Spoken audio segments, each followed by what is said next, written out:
السلام علیکم ورحمۃ اللہ وبرکاتہ۔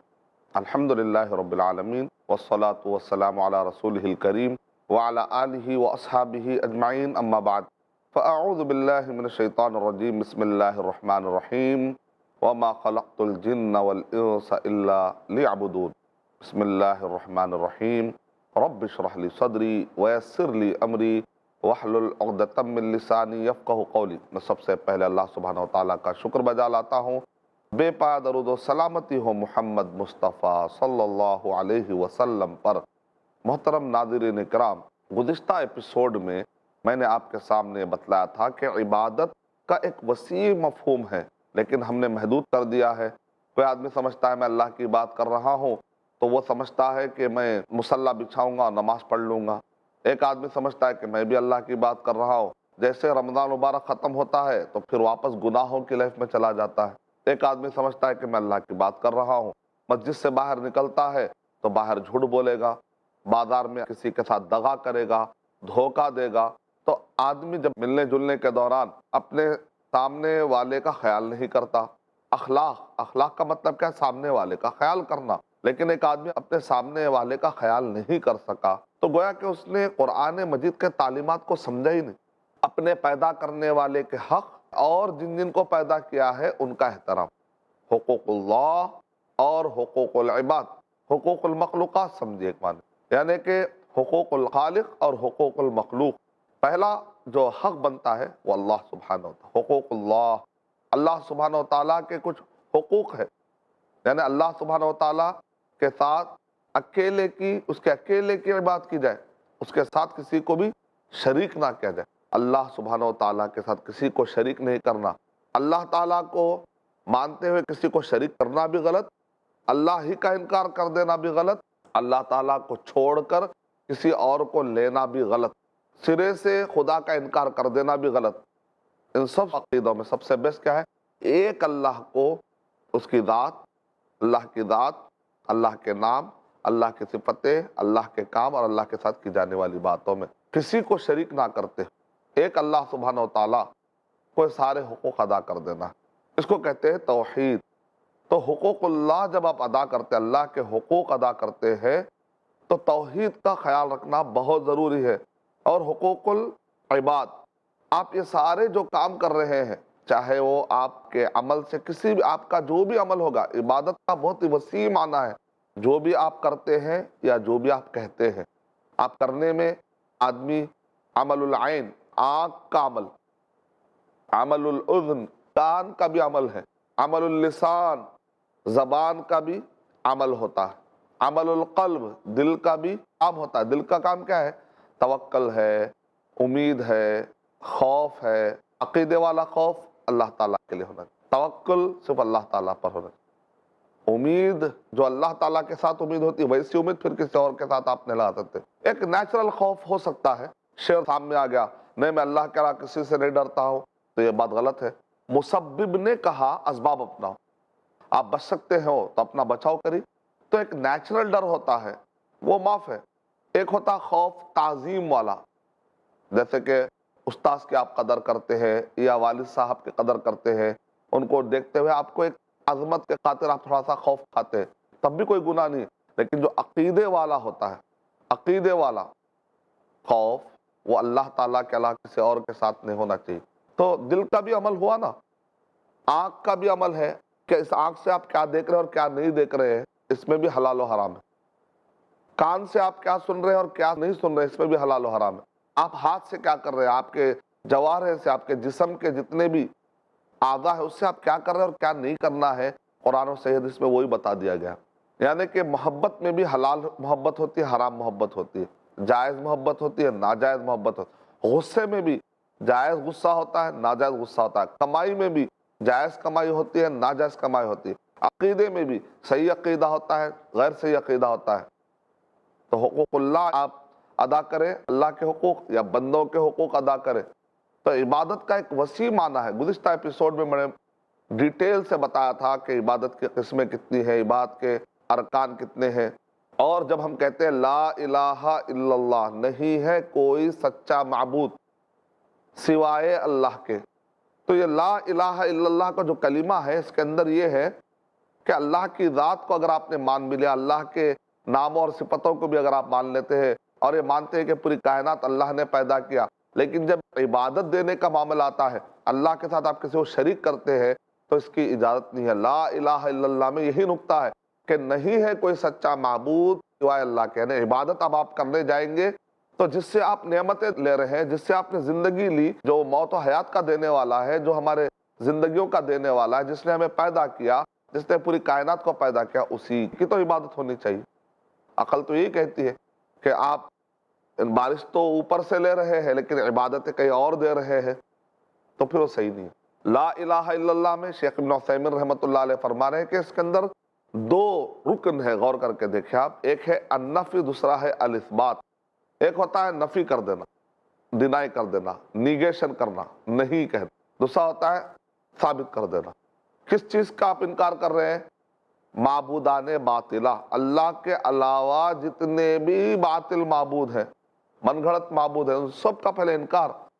گلاس کو پہلے صاف کریں گے نا، اس کے بعد اس کے اندر آپ منرل واٹر ڈالیں گے، پیور پانی ڈالیں گے تو پانی پینے میں مزہ آئے گا۔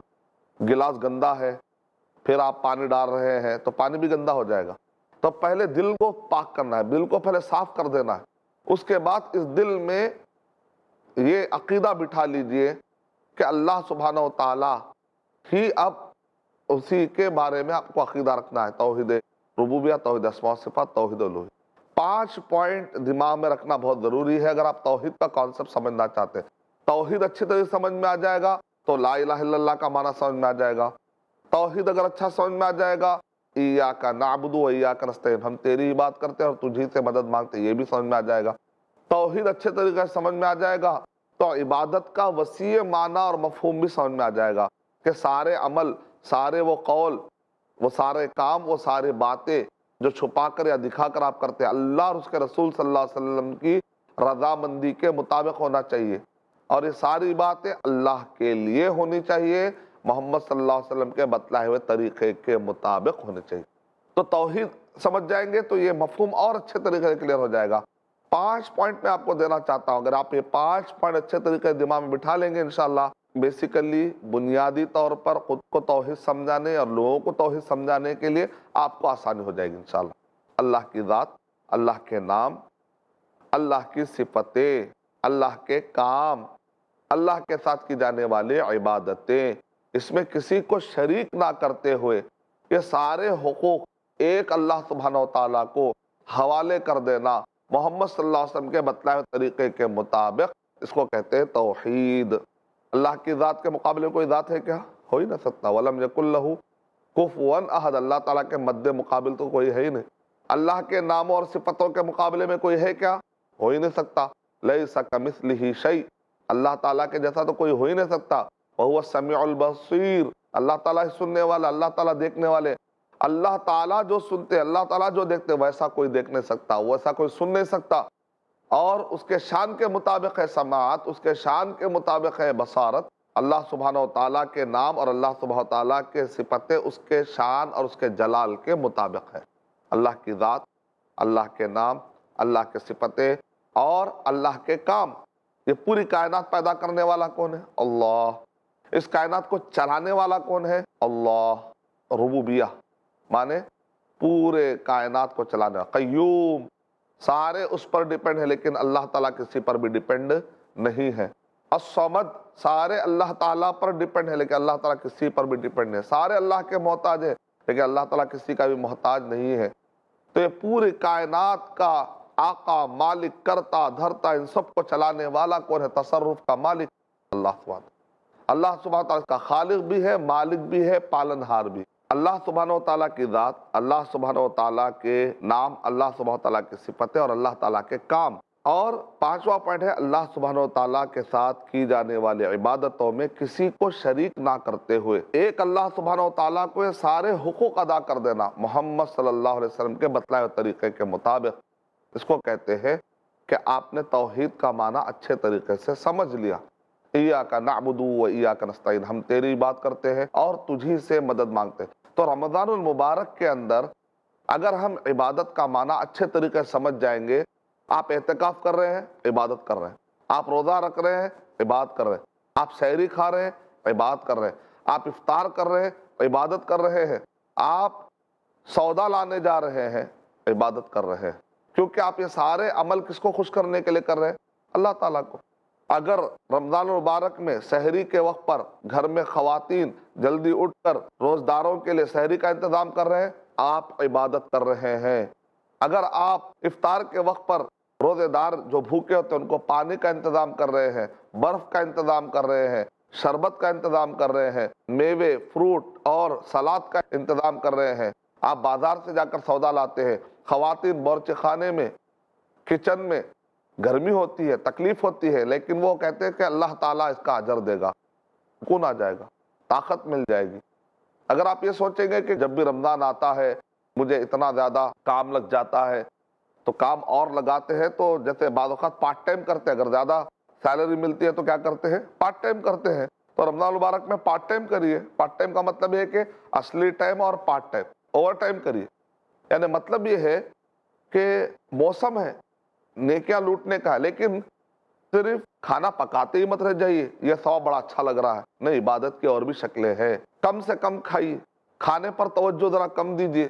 کھانے پر زیادہ توجہ دیں گے تو اس کا انتظام کرنے کے لیے مائنڈ پھر بلاک ہو جائے گا، اور اگر زیادہ کھا لیں گے تو ہضم کرنے کے لیے پھر معدے کی جو مشین ہے نا، پھر یہ کام پہ لگ جائے گی، یا تو دماغ کی مشین یا تو پھر یہ معدے کی مشین۔ کھانے سے پہلے دماغ کی مشین، کھانے کے بعد یہ معدے کی مشین، یہ دو مشینوں کو چلانے میں پوری لائف ختم ہو جا رہی ہے۔ اصل یہ پورے مشینوں کو چلا کر اللہ کے لیے، غلامی کے لیے، اللہ کے بندے کے لیے ٹائم نکالنا تھا، وہ کب نکال رہے ہیں؟ یعنی ایک آدمی کو گاڑی دی جا رہی ہے تاکہ وہ جاب کرے اور کمپنی کے لیے فائدہ لائے۔ ایک آدمی خالی گاڑی بنانے، گاڑی سنوارنے، گاڑی دھونے، گاڑی کو اچھے طریقے سے سجانے میں ٹائم لگا رہا ہے۔ صبح اٹھتے ہی گاڑی کو اچھا طرح صاف کرتا ہے، صبح اٹھتے ہی گاڑی کو اچھی طریقے سے پالش کرتا ہے، دھوتا ہے، آئلنگ کرتا ہے، لیکن خالی اسی میں رہتا ہے۔ تو آپ بولیں گے کیا یہ آدمی کیا کر رہا ہے؟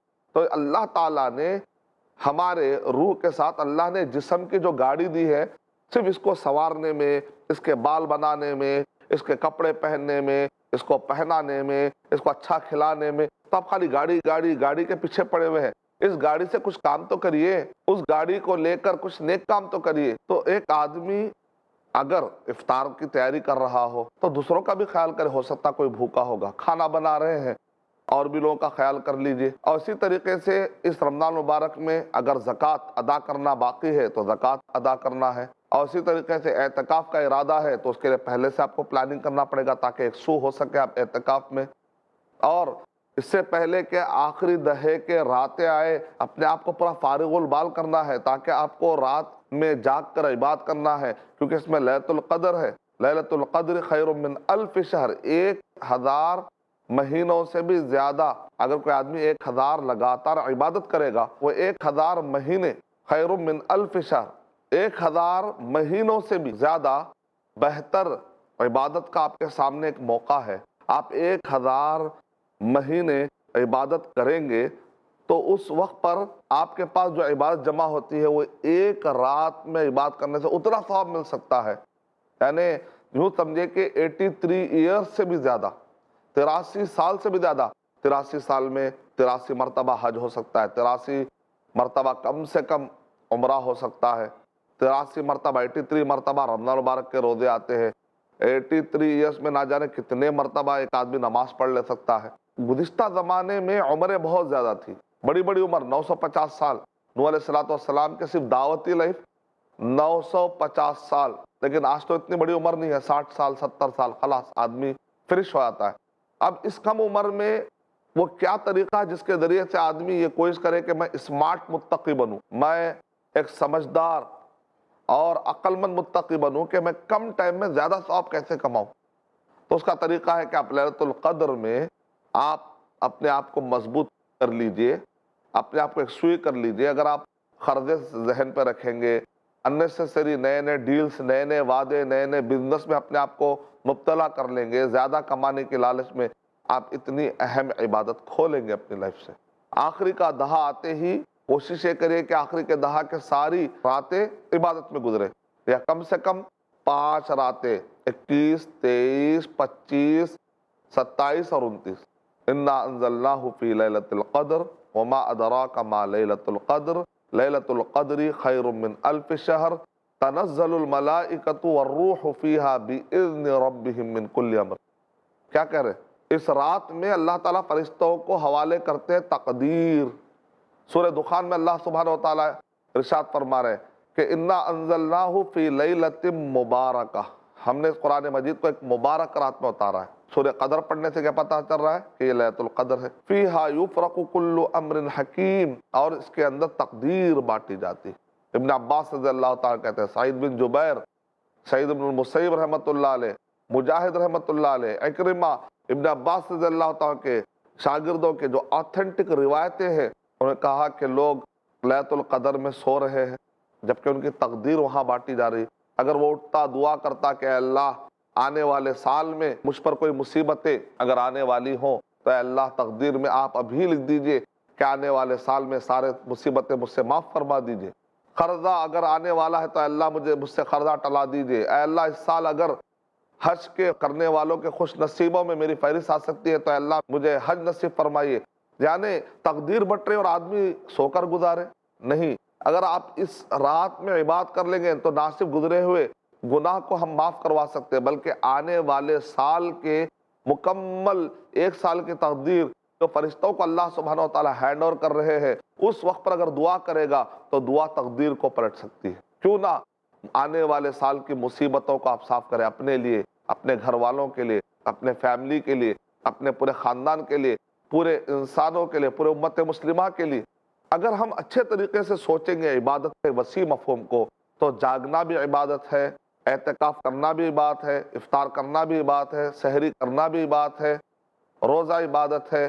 اگر ممکن ہے آپ کے پاس طاقت ہے تو آپ عمرہ کریے۔ رمضان مبارک میں عمرہ کرنا حج کے برابر ثواب ہے، یہ بھی ایک عبادت ہے۔ اگر اللہ نے آپ کو استطاعت دی ہے، مال دیا ہے، اس پر زکوٰۃ فرض ہو چکی ہے، زکوٰۃ ادا کریے۔ نبی اکرم صلی اللہ علیہ وسلم جب رمضان المبارک کا مہینہ آتا تو آپ بہت ہی ہاتھ کھول کھول کر لوگوں کو دیا کرتے تھے۔ جب جبرائیل علیہ السلام آتے تھے اور قرآن مجید سنتے تھے تب تو نبی اکرم صلی اللہ علیہ وسلم کی کیفیت ویسی ہوتی تھی کہ ایک مفید ہوا چل رہی ہے، بس لوگوں کو خیرات، غریبوں کا خیال۔ اگر آپ کو اللہ نے پیسہ دیا ہے زکوٰۃ سے ہٹ کر بھی تو نفلی صدقہ کریے، کیونکہ کتنے ایسے گناہ ہیں جو کرنے کی وجہ سے ہم اللہ سے دور ہو جاتے ہیں، اللہ کی رحمت سے دور ہو جاتے ہیں، اللہ تعالیٰ سے ہم دور ہو جاتے ہیں۔ لیکن جب ہم اپنی معافی صدقے کے ذریعے سے کرتے ہیں، استغفر اللہ کہہ کر کرتے ہیں، نفلی نمازیں پڑھ کر توبہ کرتے ہیں، نمازیں پڑھنے کے بعد فرض نماز ادا کرتے ہیں، عبادتیں کرتے ہیں، تو ہم اللہ کے قریب ہونے لگتے ہیں۔ یہ دل صاف ہونے لگتا ہے، دل پر جو کالے دھبے وہ مٹنے لگتے ہیں، دل جیسے سیقل ہو جاتا ہے، اور دل کو جیسے گھن لگنے کے بعد یا اس کو زنگ لگنے کے بعد اس کی صفائی کے بعد جو چمکنے لگتا ہے وہ کیفیت ہو جاتی ہے۔ تو کیوں نہ ہم رمضان مبارک میں اور صدقہ و خیرات، نفلی صدقہ و خیرات کو بڑھا لیں تاکہ ہم سے جو غلطیاں ہوتے رہتے، گناہ ہوتے رہے، ذرا وہ بھی مٹتے رہے۔ جا کر دیکھیں کہیں مسجد کا کچھ کام باقی ہے کیا، کہیں کچھ دعویٰ سینٹر میں کچھ ضرورت ہے کیا، کہیں داعی کو کچھ ضرورت ہے کیا، کہیں علماء کے لیے کچھ کتابوں کی ضرورت ہے کیا، کہیں پڑھنے والوں کے لیے بیٹھنے کا کچھ انتظام نہیں ہے کیا، دینی کام کرنے والوں کے لیے کیا کچھ میں تکلیف ہٹانے کا ذریعہ بن سکتا ہوں کیا۔ جو کوئی کسی ایک مسلمان کے تکلیف کو دور کرے گا اللہ سبحانہ تعالیٰ اس کی تکلیف کو دور کرے گا قیامت کے دن۔ تو یہ سارے جو کام ہوتے ہیں، عقائد، عبادات، معاملات، حقوق اللہ، حقوق العباد، ہر وہ بات جو آپ کرتے ہیں، ہر وہ قول جو آپ کہتے ہیں، ہر وہ کام جو آپ کرتے ہیں اور ہر وہ بات جو آپ کرتے ہیں چھپا کر یا دکھا کر، اللہ اور اس کے رسول صلی اللہ علیہ وسلم جس پر راضی ہوں، اگر یہ ساری باتیں اللہ کے لیے کی جائے، محمد صلی اللہ علیہ وسلم کے بتلائے ہوئے طریقے کے مطابق کی جائے، تو یقیناً یہ عبادت ایک وسیع معنی میں اگر آپ نے سمجھ لیا ہے تو زندگی کا کوئی بھی ایک حرکت بھی آپ کر رہے ہیں، ایک جنبش، اشارہ بھی گناہ ہو سکتا ہے۔ مثال طور پہ آپ دیکھو فلاں آدمی آ رہا ہے تو یہ جو ایسے جو دیکھ رہے ہیں آپ، کیا یہ صحیح ہے؟ یا کوئی آدمی پیچھے آتا، آپ جو گئے تھے نا صاحب وہ ایسے تھے، کیا ایسا آپ کا ایٹیٹیوڈ، آپ جو گئے نا وہ ایسے، تو ایسا کہنا جائز ہے کیا؟ اشارہ کرنا، یہ حرکات، یہ اشارے، یعلم خائنۃ الاعین وما تخفی الصدور، جہاں دیکھنا نہیں ہے وہاں پر آپ گھور کے دیکھتے ہیں یا کنکھیوں سے دیکھتے ہیں، جائز نہیں۔ دلوں میں خیالات ایسے خیالات حقوق اللہ میں کہ کل کے میں نماز نہیں پڑھوں گا، لیکن عین ٹائم پہ آپ نماز پڑھ لیتے ہیں تو معاف ہے، کیونکہ برائی کا آپ نے ارادہ کیا تھا، کل میں فجر کی نماز نہیں پڑھوں گا، سو جاتے لیکن فجر کے ٹائم پہ اٹھ جاتے اور نماز پڑھ لیتے، تو آپ کا گناہ کاؤنٹ ہوگا؟ نہیں ہوگا، کیونکہ دل میں جو برا خیال آتا ہے اللہ تعالیٰ نے اس کو معاف کر دیا ہے۔ لیکن دل میں اگر اچھائی کا خیال آتا ہے کہ کل میں فجر کی نماز پڑھوں گا، آپ کا ثواب ابھی سے کنٹینیو ہو گیا۔ لیکن حقوق العباد کا معاملہ ذرا الگ ہے۔ حقوق العباد بندوں کے معاملے میں اگر آپ کسی کے بارے میں سوچتے ہیں کہ فلاں آدمی جو ہے اچھا آدمی نہیں ہے یا فلاں آدمی بہت گندا ہے، آپ کے پاس دلیل نہیں ہے، بس بیٹھے بیٹھے آپ غلط فہمی میں آ رہے ہیں، آپ دل میں ان بعض الظن غلط فہمی میں آ رہے ہیں، غلط انفارمیشن اکٹھا کر رہے ہیں، اس کے بارے میں غلط خیالات پیدا کر رہے ہیں، جو گمان ہوتا ہے وہ گناہ ہو جاتا ہے۔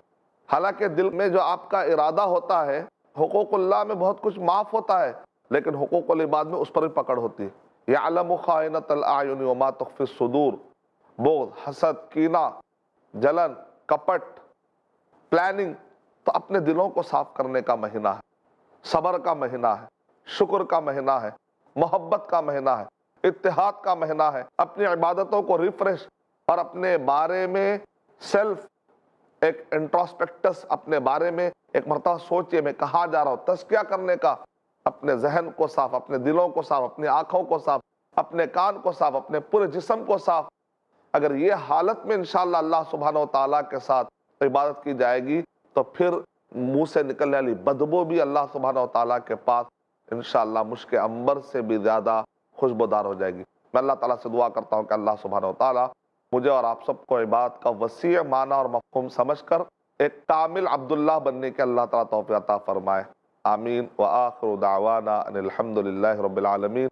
السلام علیکم ورحمۃ اللہ وبرکاتہ۔